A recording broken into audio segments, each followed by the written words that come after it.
For the past 2 years, the Internet Underground has been fighting an invisible holy war. In a turn of geopolitical events no one saw coming, streamers who can't order from a restaurant without asking chat first started doing, journalism, I guess?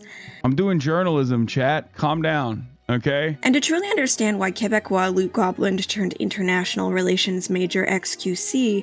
Why does your hair look like a hat? I don't know. Why does your dick look you win. Could get involved in commentary from a guy who had to get a wife to laugh at his jokes to have a career, Ethan Klein. Did you get your shots? No. We need to go back in time. Welcome back to a series so poggers champ that even Labubovich subscribed. In today's video, xQc is a poutine-eating Quebecois, which is unforgivable. All of Canada hates Quebec, you know why? D'Angelo Wallace is a goth now. We look at this whole esports to geopolitical major arc. And lastly, xQc is a secret genius. Now let's begin. In the grand tradition of the Internet Holy War, it's only fitting that we talk about a piece of shit francophone kid from Laval, Quebec. Now, if you didn't know, francophones have spent generations being treated like a problem to manage, and the same can be said about xQc's presence in esports, am I right? xQc is a spaz who can somehow barely keep his life together. So according to my YouTube studio demographics, half of y'all are from America, and if I know one thing about Americans, it's that y'all don't know absolute shit about Canada, okay? So here's the 30-second crash course. French Canadians have spent a really long time being treated like Canada's problem child, okay? Despite having some crazy French Canadian celebrities. You've got BC over here, like this weird polyamorous aunt, Alberta over there as a racist uncle, and then you've got Quebec, who's like chain smoking and screaming tabernacle. It's like a whole thing, and I can say that because I'm half Quebecois. Anyways, historically, there were language fights between Quebec and Canada, or the colonial British entity, and they were also fighting about what can be taught at school.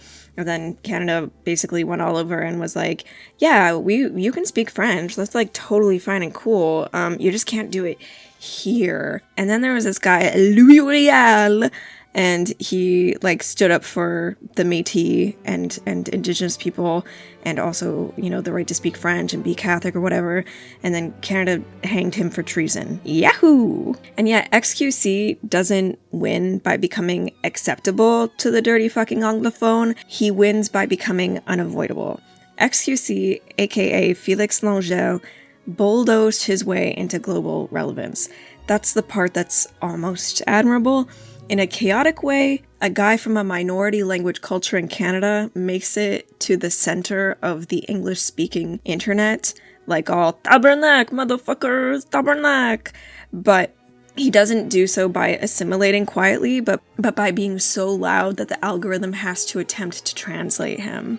No, yeah. I've heard that bad. I've seen some of these documentaries. I haven't been none of that. Hey, the game government and no getting the one in the sample. No, give my 3D. I have no idea what the fuck you're saying right now. So it took a lot of damage. I drove them back by accident, like an idiot. Kill him. There's nothing. No.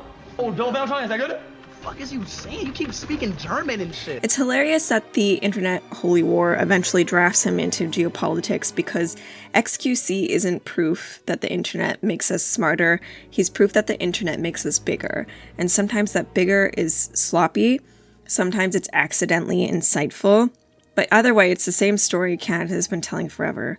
You can spend centuries trying to mute a language or a people, then one day they show up on the world stage with a microphone you just can't take away. Yo, we're not tourists here. We were there before, little buddy. You were assimilated to speak English. We were not. You know what I mean? We stand on business. We were there before. We were there day one. You might have lost the war, and you started speaking English because you got assimilated. But we stood on business. We said, fuck that. We said, yo, we don't speak your shit, pussy.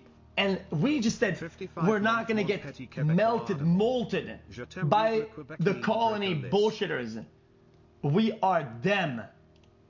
You.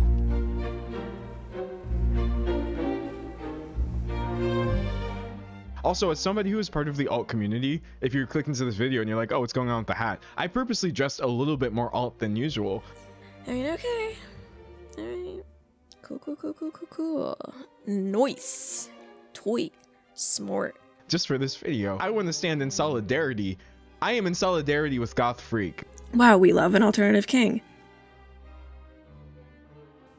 In the pre-Overwatch League era, xQc built a reputation as a strong tank player and a recognizable personality in the scene. He played for Team Canada at the Overwatch World Cup and even won OWWC MVP in 2017, which is the kind of credential that makes teams pay attention. So when the Overwatch League launched and teams were building rosters fast, he wasn't some unknown pickup. He was already a high-profile player. In 2017, xQc joined Dallas Fuel for the inaugural Overwatch League season. This was the moment where his two identities collided. The league wanted an elite player, but the job came with rules, PR expectations, and consequences. And that's where the kick-out timeline starts. In 2018, he was suspended and fined after making anti-gay remarks toward another Overwatch League player. ESPN covered it and framed it as part of a wider pattern. Then in 2018, he was suspended again, this time connected to racially disparaging emote use reported at the time by PC Gamer. Not long after, Dallas Fuel announced they would part ways with him, and the story at the time was basically, the talent is real, but the structure is non-negotiable. Even after Overwatch League, the same pattern kept showing up. He faced additional discipline tied to abusive language, with coverage suggesting it would affect things like international play. This is all just to say that xQc has been known to be a bit edgy. Politically, at least according to his political compass test, xQc is in the center or slightly left of center. And he was in the orbit of some of the worst debate bros imaginable, and this got him into some heat in 2024 when bro literally said, "Nice to meet you, brother," to Donald Trump. Well, nice to see you. Thank you. Which I think is, I don't know. Maybe it's interesting. It would make sense to me if you were like, Princess Mantis, why the heck is Felix included in the Holy War coverage? To which I would say, hold your shivel. On November 1st, 2023, xQc watched a live missile strike on Gaza.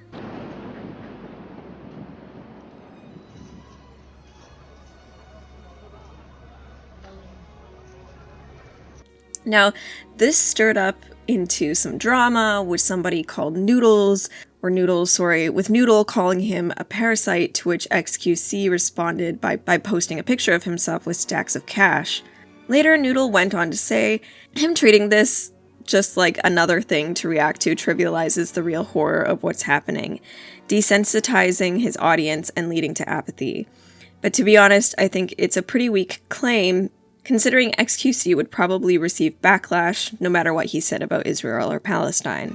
Interestingly, this is not Felix's only turn in the Holy War, because when I say Holy War, I'm not talking about Israel-Palestine. Oh no, I'm talking about Ethan/Hassan Stein, right? So basically, Ethan Klein of H3H3 decided to debate on what is or isn't considered fair use in terms of reaction content online.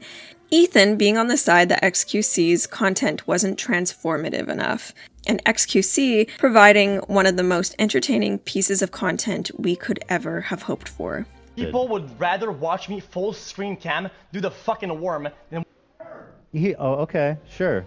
There it is. Well, hopefully he's doing the worm and that was epic. Eating dirt. Like I was against this conversation taking place, but as soon as his belly hit the floor and he started crawling around like that, I was like, you know what?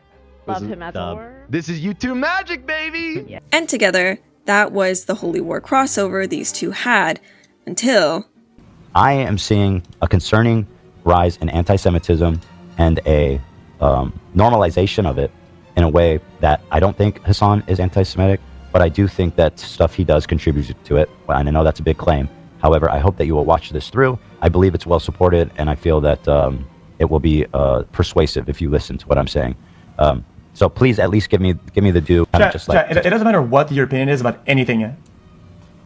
This can be just correct. It is true. I said this the other day. I said that the people that are saying some out of pocket shit are saying it, and they have a shield.